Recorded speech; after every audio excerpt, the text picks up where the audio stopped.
c'est à travers Affaires publiques que j'ai été révélé au grand public. Et comme c'est une série, donc si on fait une somme, ça équivaut à plusieurs longs métrages. Donc c'est pour cela. Alors ce que ça m'apporte, c'est d'abord le respect de la considération de ceux qui me considèrent. Et ça m'apporte l'humilité aussi. Le respect que cela me donne ne me donne pas le droit de l'insolence. Voilà. Moi, je pense que c'est beaucoup plus un travail de soumission qu'un travail d'orgueil. Le rôle de comédien, du comédien, est beaucoup plus le rôle de l'éducateur. Et le comédien qui prête son corps, sa voix, son énergie à des rôles, doit amener le comédien d'abord à savoir qu'il n'est pas comme Monsieur Tout-le-Monde. Il doit être un exemple.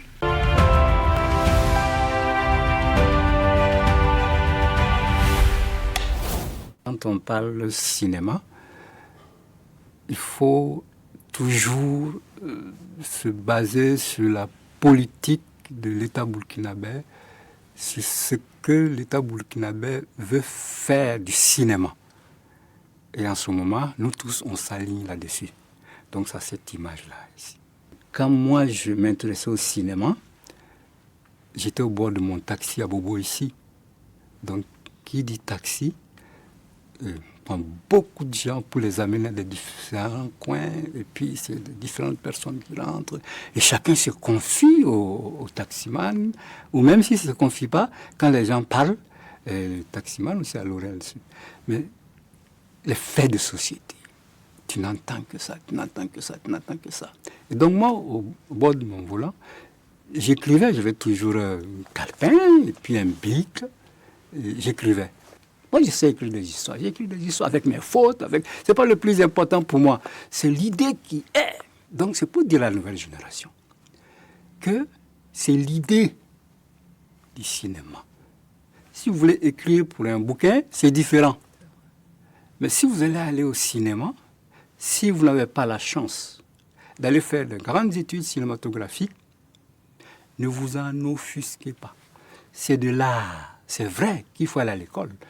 Il faut apprendre les techniques, il y a des règles, il y a des principes. Moi, j'ai connu ça après.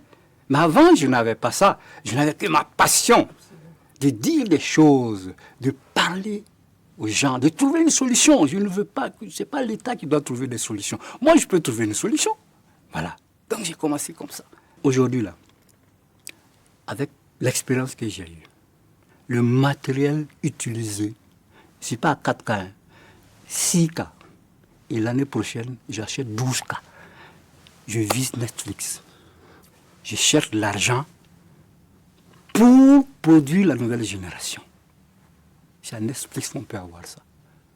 Voilà. C'est ça le vieux Touré qui renaît.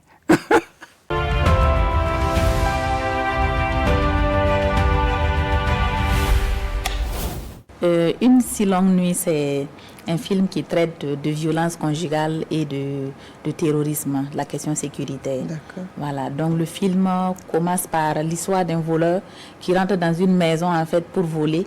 D'abord, c'était pour échapper à la police et ensuite il rentre en fait pour voler et il se rend compte que le couple traverse des difficultés parce que le mari bat sa femme. Et ça le replonge en fait dans son souvenir douloureux en fait d'enfant parce qu'il a souffert dans sa vie d'enfance, parce qu'il a été témoin en fait des scènes de violence de la part de son père contre sa mère, et sa mère a même perdu la vie dans cette histoire. Et donc du coup il se rappelle tout ce que sa mère a vécu et il décide de prendre parti et de rentrer défendre la femme qui était battue par son mari, et le mari le prend pour l'amant de sa femme. Mais malheureusement, cette nuit-là, comme on parle d'une si longue nuit, la rue est attaquée, un restaurant de la place est attaqué. Et donc, le voleur s'est vu obligé d'accompagner le mari malheureux à la recherche de sa femme. Donc, voilà un peu l'histoire du film. Je suis partie du fait que nul n'est méchant volontairement. À la base, on est tous bons. Et c'est les circonstances de la vie qui nous amènent souvent à nous égarer, à nous perdre. Et je veux montrer en fait que ce qui est plus important quand on se perd, ce n'est pas de voir en fait là où nous sommes tombés. c'est de savoir à partir d'où nous nous relevons. Et donc j'ai voulu montrer en fait à travers ce film que tous les fils et filles du Burkina Faso qui se sont égarés, qui ont pris des armes contre notre nation, ils n'ont qu'à se dire qu'ils peuvent abandonner en fait ce mauvais côté. On décide d'être bon. Ça veut dire, à la base, on est bon. Mais on décide d'être bon quand on sait qu'on est tombé et qu'on est devenu mauvais. Il suffit seulement d'avoir la volonté. Et donc, j'invite en fait à travers ce film tous ceux qui se sont égarés à se dire en fait qu'il est toujours possible de changer. Voilà, donc on peut quitter le mauvais côté pour aller dans le bon sens et donc être bon. Donc voilà un peu le message du film.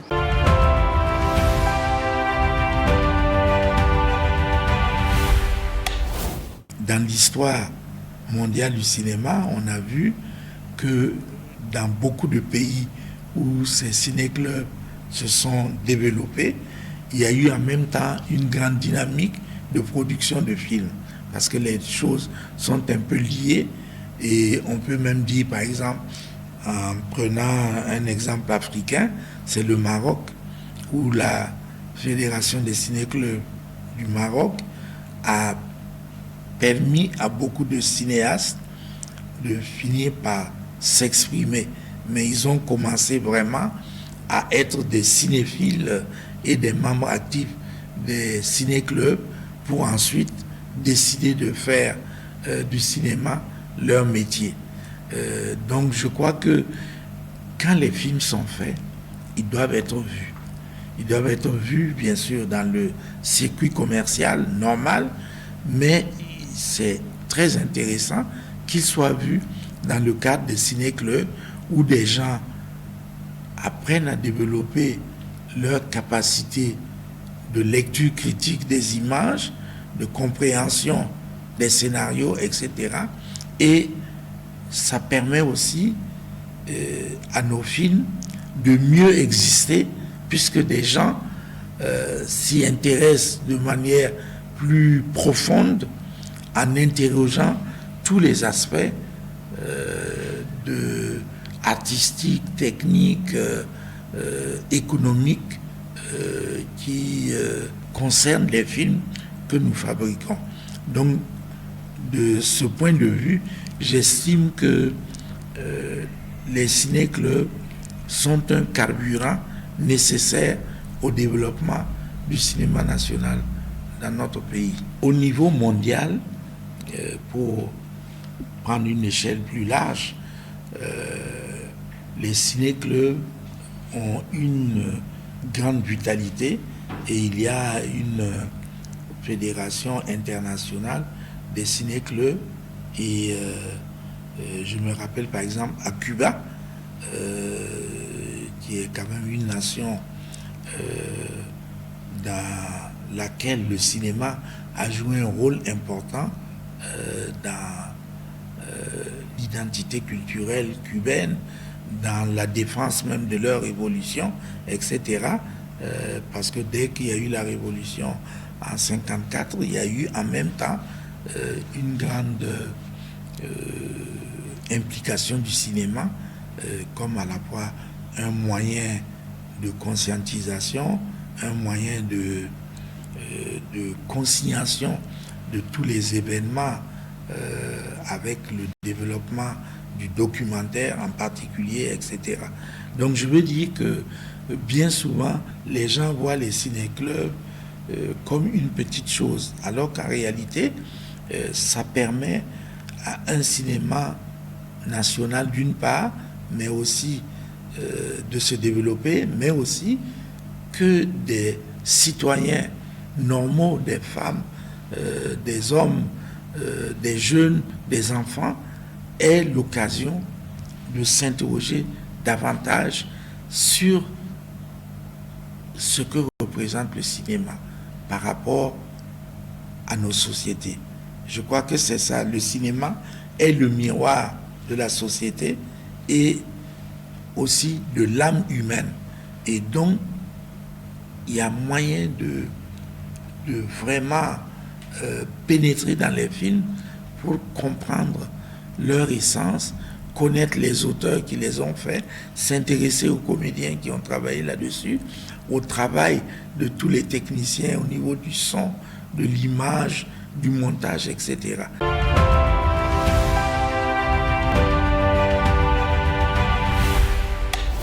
En tant que jeune producteur, on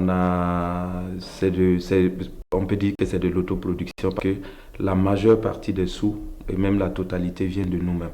Donc moi par exemple, je suis en même temps réalisateur de clips vidéo et je fais aussi quelques magazines pour des ONG et autres. Donc c'est à travers beaucoup plus mes clips vidéo parce que sur ce plan le marché est constant. Donc ça me permet de récolter un peu, d'économiser un peu d'argent que je mets de côté. Et c'est avec ça, au fur et à mesure, que j'arrive à faire mes productions.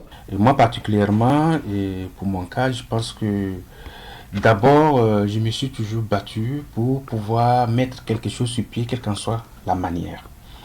Ça peut partir de mes propres ressources. Ça peut partir aussi du fait que j'ai un apport extérieur. Je veux dire quelqu'un d'autre qui m'apporte un soutien.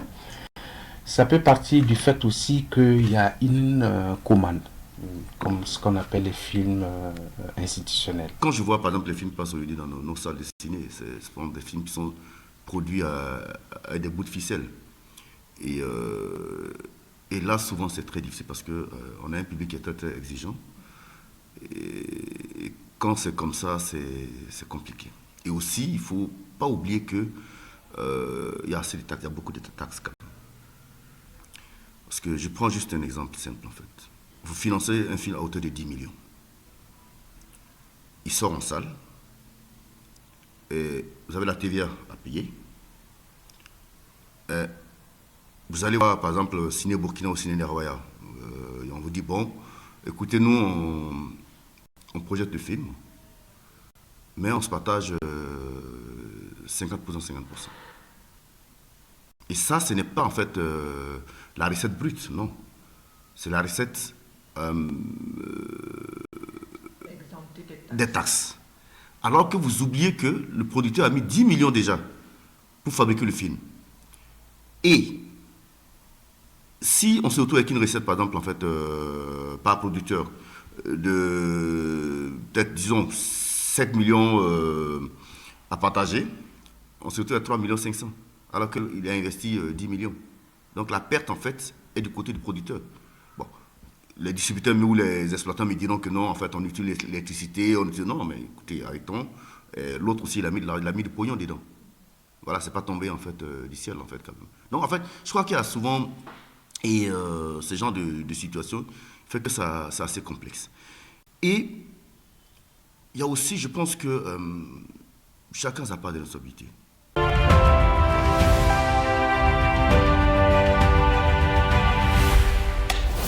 La fréquentation des salles de cinéma aujourd'hui n'est plus à cacher. Il ne faut pas qu'on se voile la face. C'est que quand vous prenez, il y a quelques années, où nous faisons à peu près 60 000 entrées en une semaine, aujourd'hui, on est à peine à 3 000 entrées en moyenne. Donc, je vous laisse faire la différence qui montre une baisse drastique, effectivement, des entrées. Alors, c'est dû à quoi? C'est dû à quelques causes que je peux me permettre d'énumérer. La première des causes, c'est que c'est l'évolution démographique du Burkina, donc précisément des villes de Ouagadougou. Et malheureusement, les salles de cinéma n'ont pas suivi cette évolution en se déplaçant en même temps que cette population qui s'est déplacée dans les périphéries. Du lundi au vendredi, on fait moins de chiffres. C'est quelques samedis et dimanches, vraiment. Pour les films qui sont vraiment très poignants, on fait un peu plus d'entrées. En comparant avec l'ancien temps, on fait peut-être les 35%. Ça veut dire que ça a tellement chuté que c'est inexplicable. Et vraiment, la situation est très, très difficile. Et en plus, il n'y a pas de soutien dans ce domaine. Et donc, on vit très, très difficilement la rentabilité en salle. Aujourd'hui, on a peur d'amener les enfants au cinéma, alors que c'est la base. Si vous voyez qu'on disait que le Burkina était capitale du cinéma, c'est parce que déjà, dès l'enfance, je pense que nous avons tous été bercés de notre primaire que les maîtres nous amenaient au cinéma à regarder des films, et c'est resté. dans nos têtes et rester dans nos mémoires. Mais si aujourd'hui, cet enfant-là, on le laisse prendre l'Internet à la place du cinéma, qui représente, qui fait ressortir ses réalités, qui fait ressortir ses traditions, et qu'on lui dit non, maintenant, regarde les traditions des autres, regarde la vision des autres. Ben, c'est normal que cet enfant qui grandit, après, vous avez du mal à l'amener en salle de cinéma parce qu'il ne voit plus l'intérêt. Il pense que le fait d'avoir ça sur la tablette est idéal. Non. La difficulté même fait qu'on a tout restreint. Et là, ceux qui tiennent le coup, je les dis chapeau. Parce que c'est très difficile. Nous, on le fait par patriotisme. Et puis, on aime ça. On aime la culture, on aime la culture. Sans ça, on ne vit presque pas. Donc, on essaie de se dire, bon, les gars, on va tenir la salle, on va faire les films. Même si ça ne va pas, on va continuer. Si on gagne le peu, au lieu d'investir ailleurs, on investit encore dans nos films pour continuer à maintenir le public et maintenant trouver d'autres mécanismes pour que la chose puisse grandir autrement. C'est les exploitations qui font entrer l'argent en cinéma. Or que, manque de salles, on ne peut pas. Donc l'industrie cinématographique sera un peu grippée. La troisième difficulté que nous rencontrons au niveau des salles de cinéma, il faut le dire, c'est les taxes. Voilà. Quand vous prenez un seul billet d'entrée, ticket d'entrée, vous avez à peu près 37,7% de taxes. C'est énorme. Je pense que je peux me permettre de dire toute l'Afrique. Je pense que c'est le Burkina qui a le plus de taxes sur son ticket d'entrée.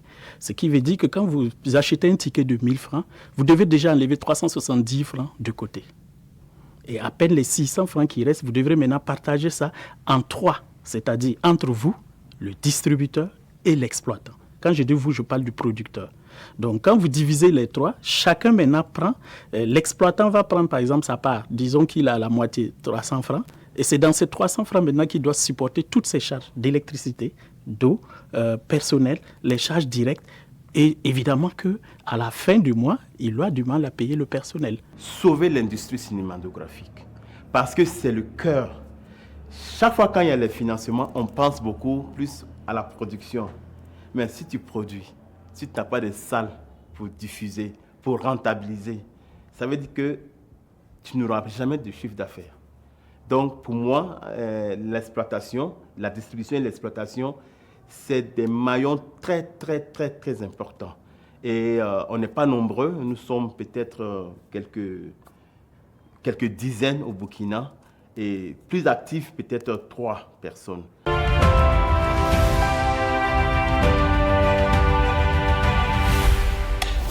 Notre audiovisuel, pendant longtemps, a été assujetti à des guichets extérieurs. Et notre culture, si elle est assujettie à des guichets extérieurs, il va sans dire qu'il y a véritablement un problème. Comment on peut travailler pour créer ce mécanisme-là, pour amener le cinéma dans le domaine de l'industrie? Ça, il faut que nos États prennent ça, il faut que nous récupérons ça. Il faut trouver des moyens, il faut créer des mécanismes pour trouver des moyens afin que notre cinéma et notre audiovisuel puissent apporter un plus-value à notre économie. Et c'est possible. Tant que nous n'allons pas créer un système qui va nous permettre, dans nos espaces-là, de pouvoir réouvrir nos salles de cinéma pour diffuser nos productions dedans, ça va être difficile de les rentabiliser. Quand tu as une marchandise et que tu n'as même pas de magasin pour vendre cette marchandise, tu vas la transporter, courir de gauche à droite comme ça, comment tu vas la rentabiliser? Même tu ne pourras jamais la rentabiliser. Il faut stabiliser le secteur, il faut stabiliser le domaine, il faut réouvrir les salles de cinéma. On nous a dit que les salles de cinéma ne marchent pas. On a cassé.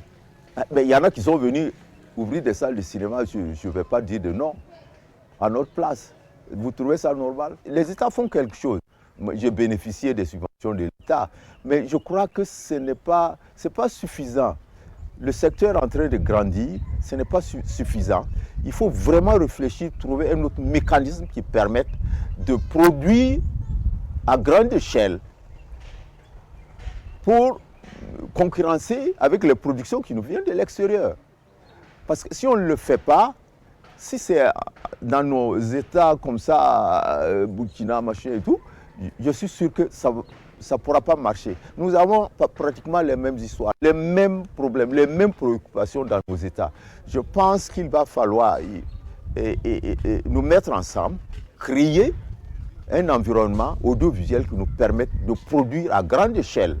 C'est là que des annonceurs peuvent venir vers nous et apporter des moyens. C'est là aussi que nous pouvons revendre. Pourquoi pas? Imaginez, parce que là, on fait des séries de 20, 26 épisodes, au plus 52 épisodes, et puis on est essoufflé. Mais on doit faire 500 épisodes, 1000 épisodes. Pourquoi on ne pourrait pas le faire? Et c'est en faisant ça que nous pouvons aussi créer l'industrie du cinéma. Je pense même que la série télé, de mon point de vue, peut ramener le cinéma sur la sellette.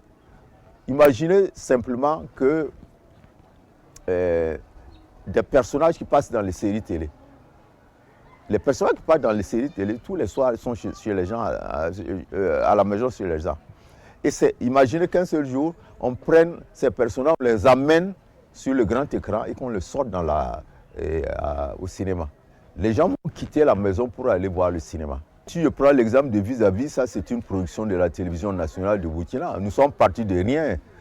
C'était la passion qui animait tout ce qui était dans cette série, que ce soit les acteurs, les techniciens et tout. Nous sommes partis de rien dans un petit studio, on utilisait la multicaméra pour faire rigoler les gens tous les soirs. Et on a compris que les gens ils sont venus, et le public le public était content, etc. Ce n'était pas un financement en tant que tel.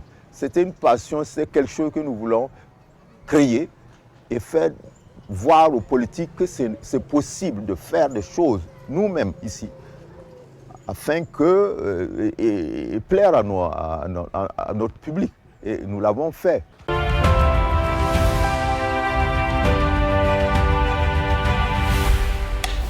Et donc c'est toutes ces préoccupations-là qui nous ont amenés à réfléchir avec les acteurs de la filière pour voir quel modèle économique est adapté à l'état actuel du Burkina et en fonction justement des enjeux du moment, en tenant compte aussi bien sûr de l'écosystème international en matière de cinéma.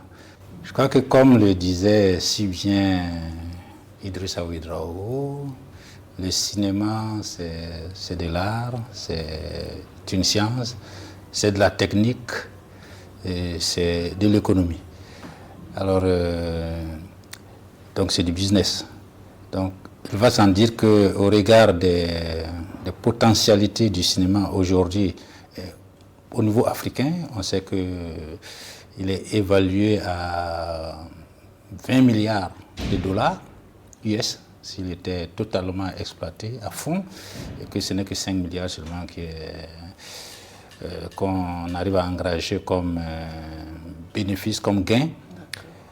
Face à ce potentiel, à ce marché intéressant, il était urgent pour le Burkina, qui est dans une disposition de relance de sa cinématographie, justement de réfléchir à dégager un modèle économique qui puisse permettre à notre cinéma qui aspire à des ambitions de leadership au niveau africain et de reconquérir sa place d'antan. Depuis un certain temps, depuis quelques décennies, le cinéma burkinabé est dans une phase de souffrance. Voilà. Donc, on va dire qu'on l'a tiré du coma, c'est déjà bien, mais ce n'est plus le cinéma burkinabé pétillant qu'on connaît. Donc, il y a des difficultés structurelles à tous les niveaux de la chaîne des valeurs.